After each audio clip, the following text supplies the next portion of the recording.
Bienvenue sur MyCanal. Salut Mouloud. Comment est-ce que je t'appelle? Xavier, Mister MV? Comme tu veux, Xavier, MV. Xavier, c'est cool. Xavier, c'est cool. État civil, Xavier Dang. Exactement. Né en quelle année? En 80. Est-ce que c'est ça qui te vaut le pseudo de l'ancien? Le vieux monsieur, Le pour vieux être monsieur. exact. Ouais. Je voulais être poli. Mister MV, toutes ces années à dire le vieux monsieur, à se moquer, c'est maintenant, montre-leur que ce vieux monsieur en a sous la pédale. Je suis un vieux monsieur, dans le game en tout cas. Mister MV car il est vieux, bande de Il a le même âge que le Minitel, je vous laisse taper sur Google pour ceux que ça intéresse. Oui, je fais partie des plus âgés sur Twitch, la plateforme où je suis. Donc oui, amicalement, enfin affectueusement, on m'appelle le vieux monsieur, c'est OK. Aujourd'hui, c'est à la mode. Toi, t'es de l'époque où c'était pas à la mode. On est de la même génération, on est né la même année. Et c'est de ça dont j'aimerais qu'on parle en fait aujourd'hui. c'est cette culture qu'on a souvent marginalisée. Moi, personnellement, elle m'a sauvé la vie. Est-ce que c'est pareil pour toi? Oui, ouais, ça a été un petit peu tortueux, mais ouais, je suis tombé dans les jeux vidéo à 5-6 ans quand il y a eu la sortie de la Nintendo en France. Donc voilà, j'étais au CP, je voulais absolument l'avoir. Et je l'ai eu. J'ai fait chier mes parents qui n'avaient pas beaucoup de thunes, mais ils me l'ont quand même filé à Noël. Et les jeux vidéo, ensuite, ouais, j'étais tox à fond. Moi qui suis un peu procrastinateur, je faisais toujours mes devoirs à la dernière seconde, toujours en train de jouer à la console. Et j'étais déscolarisé au collège et finalement, je suis tombé à fond dedans.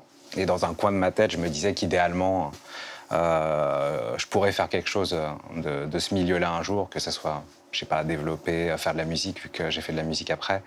Ou autre chose, streamer, je l'imaginais pas à l'époque. Mais du coup, ouais, ça a été très chronophage. Ça aurait pu moins bien tourner, on va dire. Mais le fait est que tout s'est bien goupillé et c'est devenu mon métier, ouais. Aujourd'hui, tu es un des plus grands streamers français. Tu es connu pour une spécialité qu'on appelle le speedrun. Entre autres, ouais. Est-ce que tu peux expliquer le speedrun pour les gens qui ne connaissent pas?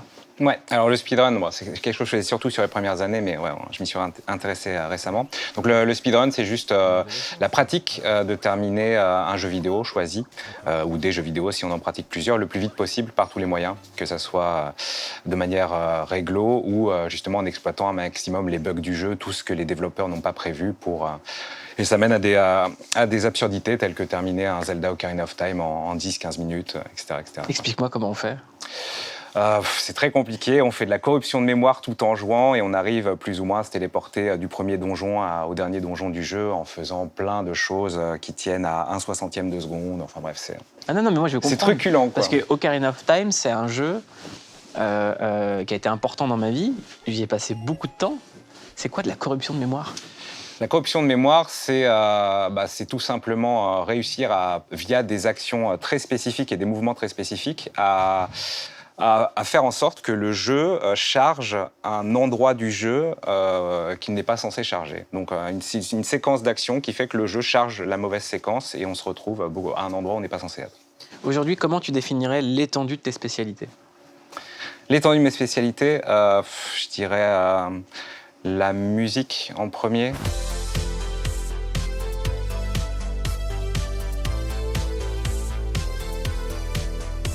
Enfin, c'était mon métier avant et là j'y reviens pas mal, j'ai pas mal d'opportunités, je travaille pas mal là-dessus et c'est vrai que ça m'intéresse beaucoup donc je suis à fond. La musique, le speedrun plus en tant que commentateur, organisateur. Comment vas-tu, Xavier? Eh bien, tout se passe bien, ma foi, mon cher Adrien. Bel après-midi d'automne, les joueurs ont un joli teint et ils sont prêts pour gagner. Et sinon, l'animation, le stream, parce que c'est vrai qu'au début, je préparais un peu des concepts d'émissions. Il y avait tout un délire avec des chansons au début, des intros, etc. Maintenant, c'est vrai que le stream... c'est plus une mécanique bien huilée, quoi. Je prends l'antenne, je fais un petit peu l'idiot, je fais rire les gens et ça suffit. Nous allons jouer à un jeu indé. Incroyable mais vrai, ça fait longtemps. Loupiro, distribué par Devolver, c'est un petit peu le méga hit indé de ce début d'année. Énormément de streamers l'ont fait. Je n'ai absolument pas touché au jeu, je l'ai très peu vu en stream. Je suis très à l'aise avec ça et bien sûr, enfin, en priorité maintenant, c'est la famille hein, surtout. Donc j'essaye d'aménager le temps comme il faut. J'aimerais qu'on parle du stream. Aujourd'hui, beaucoup de gens parlent de Twitch.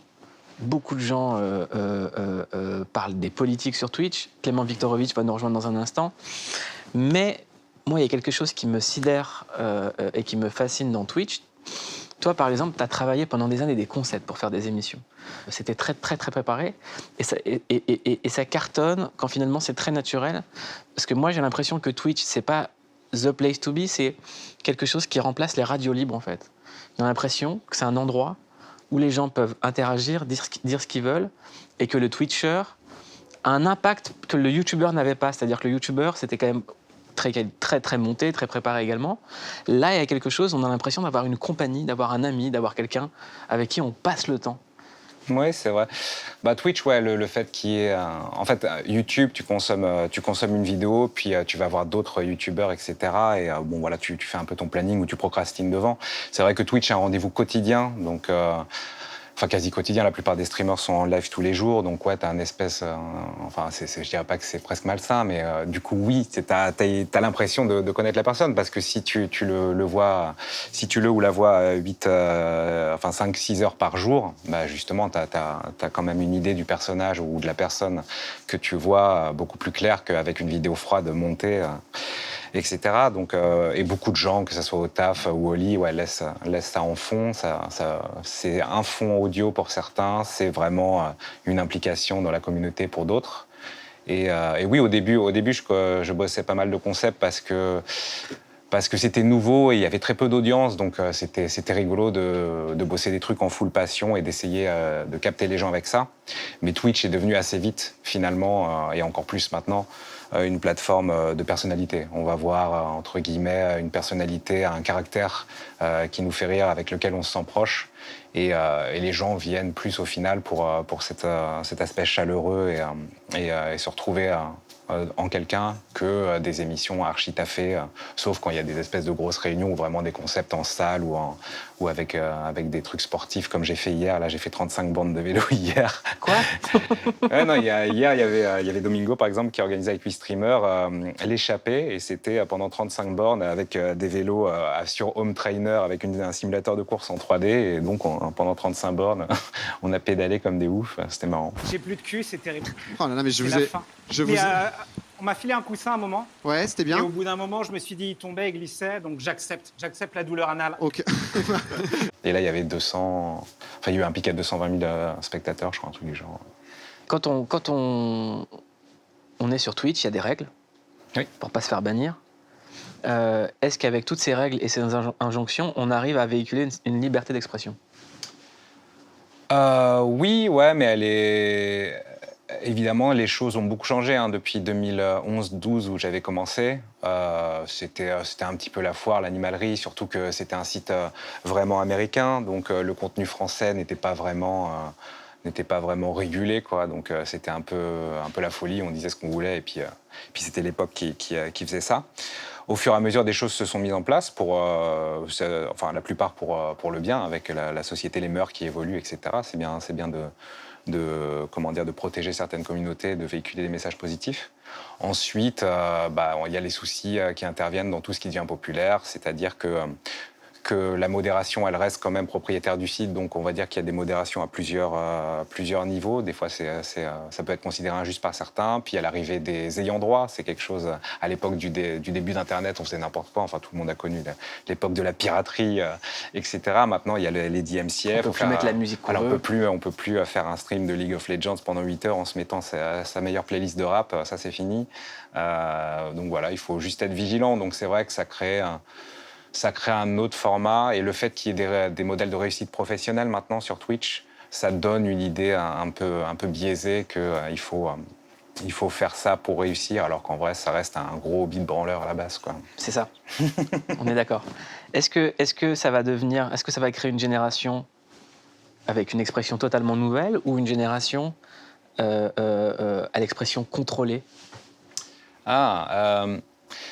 Je pense qu'il y a beaucoup de gens maintenant qui sont... À partir du moment où tu as consommé en tant que spectateur, sur Twitch, il y a beaucoup de conversions. Il y a beaucoup de gens qui essayent de faire des streams, qui streament même à 0 viewer, 1 viewer, etc. Et je pense que ces personnes-là, elles l'utilisent vraiment justement parce qu'elles n'ont pas cette, entre guillemets, pression de la communauté ou de la censure. Je pense que justement, ça leur fait plaisir. C'est extrêmement... Ça libère beaucoup, d'avoir cette expression libre, justement, ça aide beaucoup de gens de pouvoir s'exprimer comme ça. Donc à ce niveau-là, je pense que c'est bénéfique. Ensuite, à haut niveau, comme YouTube, c'est une plateforme qui devient populaire, il y a des personnalités maintenant, il y a beaucoup d'argent généré par les plus gros créateurs. Donc c'est amené à être modéré, à avoir des contenus mis en avant qui sont des contenus mainstream. Et bon, bah, c'est pas vraiment triste, on va dire que c'est normal.